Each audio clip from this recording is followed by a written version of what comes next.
মহাকাশে 286 দিন কি খেয়েছিলেন সুনিতা ও বুচ? আসুন জেনে নেই বুচ ও সুনিতা মহাকাশে যেসব খাবার খেতেন। 2023 সালের 18 নভেম্বরের এক প্রতিবেদনে জানা যায়, নাসার মহাকাশচারী বুচ উইলমর ও সুনিতা উইলিয়ামস ইন্টারন্যাশনাল স্পেস স্টেশনে পিৎজা, মুরগির কাবাব ও ঝিনুকের ককটেল খাচ্ছিলেন। মহাকাশে তাদের খাবারের মধ্যে ছিল সীমিত তাজা ফল এবং শাকসবজি।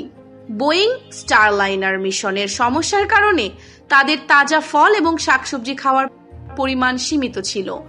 শুরুর দিকে তাদের খাদ্য তালিকায় তাজা ফল ছিল। 3 মাস পার হওয়ার পর সেগুলোর মজুদ শেষ হয়ে যায়। পরে প্যাকেটজাত বা ঠান্ডা ও শুকনো খাবার খেতে থাকেন। অন্যান্য খাবার: মহাকাশে কর্নফ্লেক্স জাতীয় খাবার, গুঁড়ো দুধ, পিৎজা, মুরগির কাবাব, ঝিনুক ককটেল ও টুনা ছিল। নাসার মেডিকেল টিম পৃথিবী থেকে মহাকাশচারীদের ক্যালোরি গ্রহণ পর্যবেক্ষণ করতেন। খাবারের প্রস্তুতি: মাংস এবং ডিম পৃথিবী থেকে রান্না করে একবারে পাঠানো হয়েছিল। স্টেশনে তারা সেগুলো গরম করে খেতেন।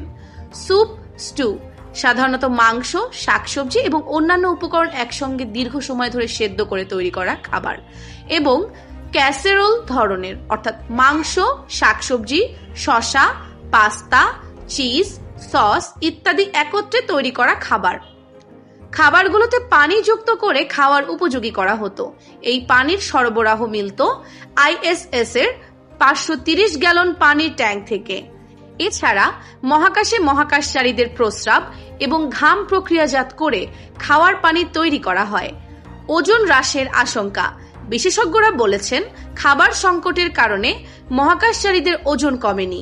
তারা জানিয়েছিলেন, ISS এ প্রত্যেক মহাকাশচারীর জন্য দিনে 3.8 পাউন্ড খাবারের সরবরাহ থাকে। এছাড়া অপ্রত্যাশিতভাবে মিশনের সময় বাড়ানোর জন্য অতিরিক্ত খাবারও মজুত করে রাখা হয়।